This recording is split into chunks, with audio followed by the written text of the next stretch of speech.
Halo Sobat YouTube, jumpa lagi di channel Mas Yofi 13. Kali ini, pada minggu ini kita akan membahas tentang properti ya. Ini salah satu dokumen legal yang cukup penting, yaitu tentang PBB, Pajak Bumi dan Bangunan. Jadi pada video ini kita akan bahas ya, bagaimana cara untuk mengajukan cetak ulang SPPT PBB ya. SPPT PBB seperti ini yang tiap tahunnya kita terima, namun kadangkala bisa terjadi hilang ataupun terselip, baik di kita ataupun di RT RW kelurahan, ataupun semisal tidak tercetak atau ada alasan yang lain, sehingga SPPT itu semisal kita tidak terima, sehingga ketika kita akan melakukan pembayaran SPPT PBB tersebut, kita tidak bisa memiliki bukti SPPT tersebut untuk melakukan pembayaran. Sekalipun sebenarnya kita tanpa SPPT pun, asalkan ada NOP ya, nomor objek pajak, kita tetap bisa melakukan pembayaran. Oke. Nah, jadi kenapa cetak ini cukup penting ya? Karena cetak ulang SPPT PBB ini pertama adalah karena ini merupakan salah satu legal dokumen atau dokumen yang menunjukkan keabsahan dari sebuah objek pajak, yaitu dalam kelas ini adalah properti. Dan ini juga salah satu dokumen yang wajib ketika kita akan mengajukan KPR, kredit KPR ataupun KPR refinancing. Biasanya dibutuhkan dokumen seperti SHM ya, kemudian IMB, juga PBB. Jadi kalau dokumen PBB-nya tidak ada, tentu ini juga akan menghambat proses KPR tersebut ya. Kemudian kita akan bahas proses ujung ke ujung bagaimana pengajuannya, dan semuanya ini, tolong catat, semuanya ini adalah gratis ya, bisa diajukan cetak ulang dan semuanya gratis tanpa biaya. Oke, ini adalah video keempat di channel Mas Yofi 13 pada playlist properti. Sebelumnya sudah ada 3 video lain terkait properti. Yang pertama adalah kita sharing terkait pengalaman memulai bisnis kontrakan rumah petak. Kemudian selanjutnya adalah tentang kenapa pilih investasi di properti dengan 4 alasan utamanya. Kemudian yang ketiga adalah ada 7 tips memilih properti yang menguntungkan. Oke. Nah, selanjutnya yang keempat ini kita bicara tentang legalitas. Salah satunya adalah SPPT PBB ya. SPPT PBB yang seperti ini ya. Jadi pada kasus saya itu tahun 2020 ini saya seharusnya mendapatkan SPPT PBB. Kebetulan areanya di DKI Jakarta Timur. Namun ketika saya tanyakan ke Pak RT yang biasanya memang memberikan kepada saya, ternyata tidak ada. Setelah dicek tidak ada SPPT saya, sehingga saya perlu memastikan pertama ke RT dulu apakah benar tidak ada. Oke, ternyata tidak ada, dicari. Kemudian akhirnya saya langsung ke kantor pajak ya, kantor pajak daerah UPPPD di daerah Jakarta Timur ya. UPPPD ini biasanya ada di tingkat kecamatan. Oke. Nah, itu adalah langkah awalnya. Jadi ketika saya ke UPPPD, yaitu Unit Pelayanan Pemungutan Pajak Daerah ya, di wilayah Cakung ya, Jakarta Timur. Nah, saya ingin mengajukan cetak ulang atau salinan dari SPPT PBB saya ya, karena setiap tahun sebenarnya saya dapat SPPT PBB itu, bahkan saya sudah melakukan mutasi, artinya ya, nama yang tercantum di situ sudah nama saya, tapi dalam ini adalah nama istri saya ya, sudah menggunakan nama yang sesuai dengan SHM, sesuai dengan hak milik. Tapi ternyata masih juga ada kasus saya tidak menerima itu. Jadi tidak masalah, kita akan atur ya untuk proses cetak ulangnya. Jadi dari UPPPD itu kita menerima seperti ini nih ya. menerima seperti ini formnya. Oke, bisa dicek, bisa dilihat ya. Nah, formnya namanya salinan SPPT PBB P2. Nah, perihalnya permohonan salinan SPPT PBB P2. Saya bacakan ya. Jadi suratnya sudah ada formnya, standar, kita hanya tinggal minta ini sambil menanyakan syarat-syaratnya.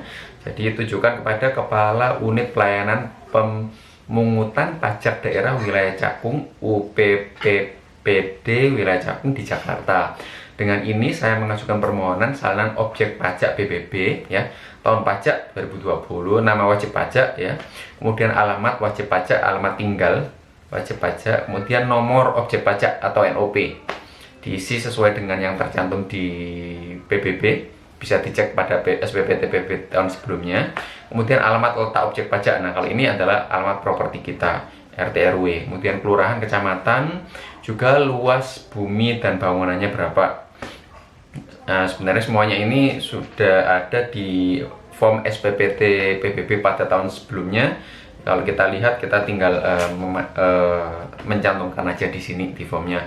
Kemudian alasan permohonan juga kita tuliskan, misal terselip atau hilang atau ya kita mengira itu tidak tercetak, ya monggo silakan. Syarat-syaratnya sebagai berikut, ada 10 ya, 10, tapi dalam aktualnya sih kita ada hal-hal yang utama, karena untuk ada beberapa poin tertentu itu tidak, ketika pengalaman saya tidak wajib untuk dicantumkan ya, tapi nggak apa-apa, lebih baik semuanya disiapkan saja. Yang pertama, surat permohonan dari wajib pajak. Nah, surat permohonannya adalah surat ini, formnya sudah ada. Kemudian selanjutnya adalah fotokopi KTP pemberi kuasa dan penerima. Oke.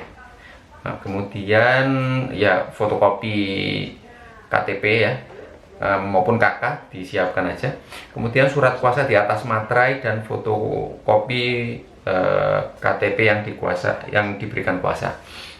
Nah, surat kuasanya bisa contohnya seperti ini ya. Kebetulan dalam kasus ini SPPT PBB-nya atas objek pajak tersebut, SIM-nya juga atas nama istri, sehingga dalam kasus ini dibuatkan surat kuasa dari istri kepada saya.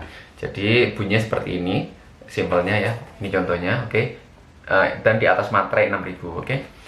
Jadi kami yang bertandangan di bawah ini nama ya sebagai pemilik ya, nomor IKTP, alamat, nomor handphone, hubungan sehubungan dengan surat kuasa ini disebut selanjutnya dalam surat kuasa ini disebut sebagai pemberi kuasa. Dengan ini memberi kuasa kepada ya nama saya, kemudian nomor IKTP juga, alamat, nomor handphone dan hubungannya suami istri ya. Selanjutnya dalam surat kuasa ini disebut sebagai penerima kuasa. Nah, guna bertindak untuk dan atas nama pemberi kuasa dalam pengurusan salinan SPPT PBB 2020 NOP sekian pada unit pelayanan pajak dan retribusi daerah Cakung Jakarta. Pemberi kuasa dengan ini menyatakan pertanggungjawaban sepenuhnya atas kebenaran dokumen yang diserahkan ini dan atas segala kewajiban yang ditimbulkan. Tandang penerima kuasa, kemudian tanda tangan pemberi kuasa di atas materai ya. Kemudian ya itu surat kuasanya cukup sederhana, tidak ada format standar, bebas saja. Yang penting di situ ada nama pemberi kuasa, nama yang diberikan kuasa, kemudian halnya yaitu diberikan kuasa untuk pengurusan salinan pajak dengan NOP sekian di kantor, seperti itu, di kantor pajak ya. Nah, kemudian ada lagi fotokopi SPPT PBB ya. Jadi ini di tahun sebelumnya, dalam kasus ini tahun 2019 itu saya fotokopi ya, sebagai bukti bahwa memang saya memiliki ini. Artinya apa? Artinya SPPT PBB ini memang penting. Jadi tiap tahun harus kita simpan. Jadi ketika misal tahun depannya ternyata terselip, maka kita masih punya di tahun sebelumnya, kita masih punya dan fotokopinya dijadikan syarat untuk pengajuan untuk meminta salinan. Oke. Kemudian tidak memiliki tunggakan, nah ini sih bisa langsung dicek di sistem. Kemudian fotokopi bukti kepemilikan dari SHM, surat kafling atau girik. Nah jadi seperti ini.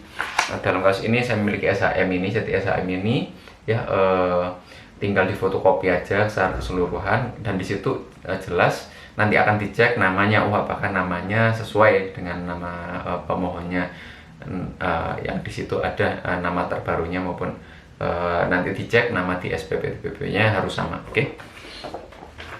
Kemudian selanjutnya adalah fotokopi surat pengalian hak ya. Jadi pasti ada, misal ada akad jual beli, maka juga wajib mencantumkan akta jual beli ini. Ya, cukup fotokopinya saja, dan di sini juga akan dicek misal NOP atau nama dari pemilik terbarunya sesuai dengan SPP TPP akan dicek ya. Jadi harus ngelink ya, harus terkoneksi antara SPP TPP namanya yang ada di situ, kemudian yang ada di SHM maupun yang ada di AJB semua dicek.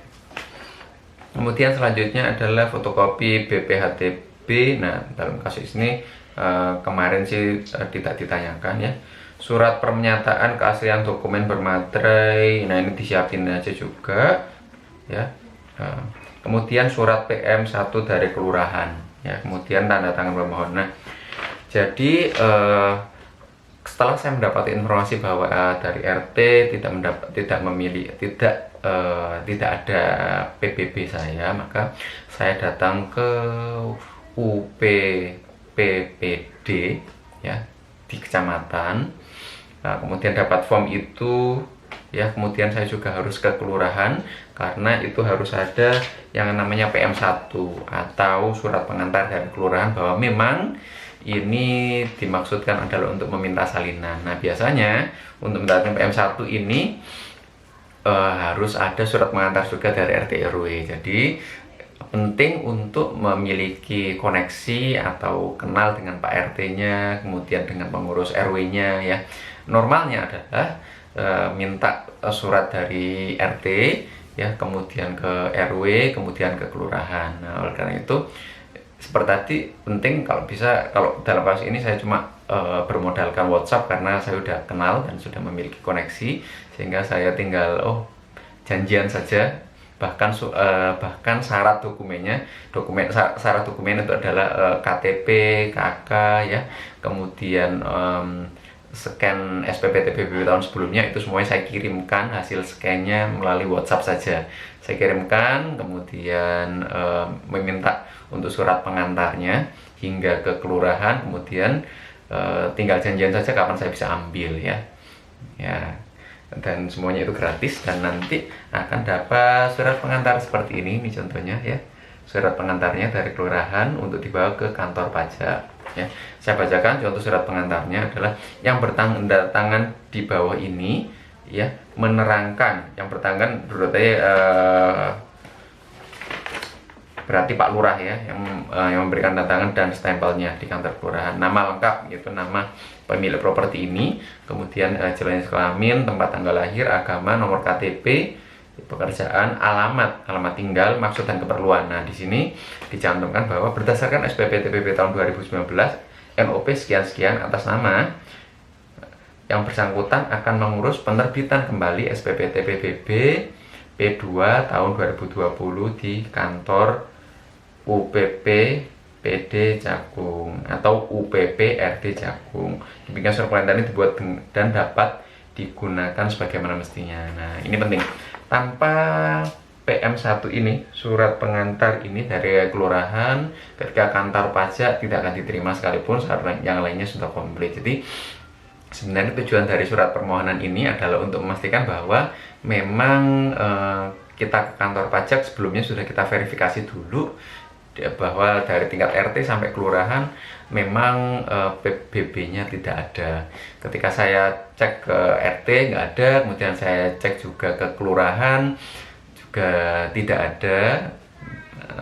Nah, sebenarnya potensinya macam-macam sih, bisa terselip misal ke RT atau RW yang lain, ataupun bisa jadi tidak tercetak. Tapi ketika saya tanya ke UPPPD ya, katanya memang kayaknya tidak mungkin untuk tidak tercetak, jadi semuanya tercetak ya, sehingga kemungkinan memang terselip, tapi tidak masalah karena memang sudah diberikan fasilitas untuk cetak ulang. Oke, jadi setelah semua persyaratan tersebut terpenuhi, kita tinggal datang saja, antri, kemudian serahkan dokumen. Prosesnya cukup cepat, tidak sampai setengah jam itu sudah selesai pelayanannya. Nanti akan mendapatkan seperti ini ya, seperti ini. Ini adalah tanda terima permohonan kita ya, dengan NOP sekian ya. Ada nomor pelayanannya, kemudian tanggal perkiraan selesai sekitar 7 hari, tapi dalam aktualnya ketika saya tanyakan ternyata cukup cepat, sekitar 3 hari pun sudah bisa. Nah, jadi setelah permohonan semuanya kita masukkan semua, kita tinggal tunggu aja maksimal selama 7 hari. Kemudian datang lagi dengan membawa tanda terima ini ya. Nah, tanda terima ini kemudian pada 1 minggu setelahnya saya datang lagi ke kantor pajak daerah tersebut dan saya sudah mendapatkan yang SPPT PBB ya, surat pemberitahuan pajak terutang, pajak bumi dan bangunan, pedesaan dan perkantoran tahun 2020 ini untuk Provinsi DKI Jakarta ya, seperti ini bentuknya ya. Kemudian bisa dilihat juga, ada yang agak berbeda dari yang SPPT PBB yang biasanya. Di sini ada tulisannya salinan ya, bisa dicek ya, ada tulisannya salinan. Kalau yang biasanya kita ada salinan, ini yang tahun 2019 sama sekali tidak ada salinan. Oke, ada tulisannya, tidak ada stempel salinan, jadi ini yang asli. Kemudian ini ada 2020 salinan, jadi ini perlu untuk mengidentifikasi bahwa ini adalah salinan. Oke, tapi ini juga resmi karena sudah ditandatangan dan sudah distempel ya. Jadi SPPT PBB ini biasanya kita terima pada bulan April hingga Juli dengan batas pembayaran di bulan September.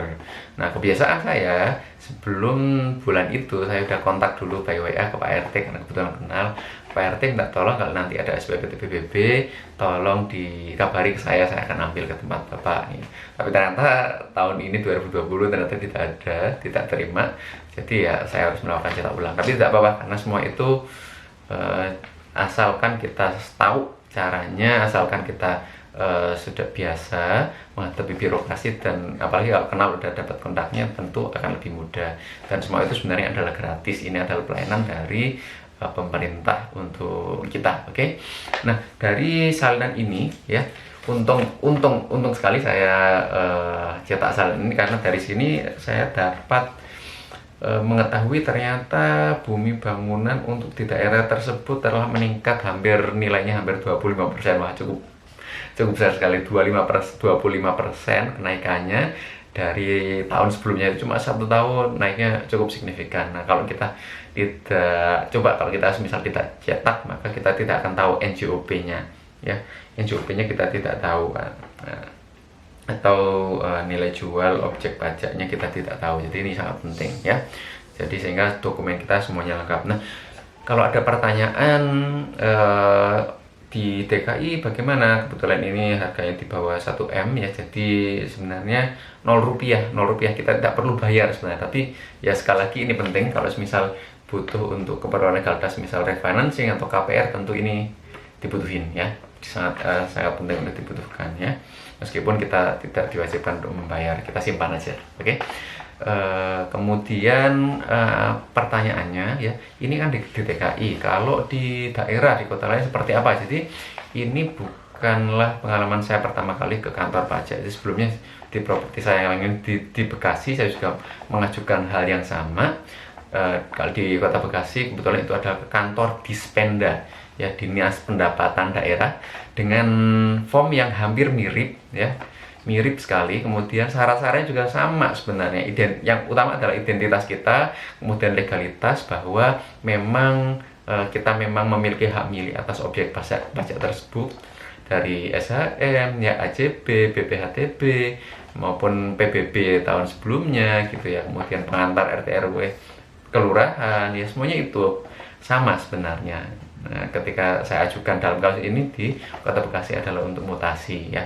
Saya juga sudah mengajukan 2 kali mutasi, satunya objek pajak di Bekasi, satunya lagi di DKI Jakarta, dan semuanya sama, cukup mudah prosesnya asal semua persyaratan kita penuhi ya. Nah, untuk terkait mutasi nama ya, setelah kita jual beli kemudian kita perlu memutasikan nama PBB ke atas nama pemilik yaitu kita sendiri. Nah, saya juga berpengalaman dan nanti akan kita bahas proses pengajuan formnya, syarat-syaratnya seperti apa ya pada video berikutnya. Jangan lupa subscribe channel Mas Yofi 13 ya, yang berdedikasi untuk menyebarkan semangat literasi finansial, karena di sini tiap minggu kita akan berbagi konten seputar dengan keuangan ya, manajemen keuangan maupun investasi. Nah, kita sudah memiliki beberapa playlist ya, di antaranya playlist KPR yang udah ada 5 video tentang KPR. Kemudian playlist properti, investasi properti, ini sudah ada, berarti udah ada 4 video. Kemudian ada playlist baru lagi tentang manajemen keuangan keluarga atau rumah tangga. Kemudian ada juga tentang YouTuber pemula ya, YouTuber yang menjelaskan tentang bahwa YouTube ini cukup penting sebagai salah satu investasi yang menguntungkan. Oke. Nah, demikian untuk video kali ini, semoga bermanfaat, dan jika ada pertanyaan silahkan disampaikan di kolom komentar. Jangan lupa subscribe dan like. Oke. See you, sampai jumpa, bye.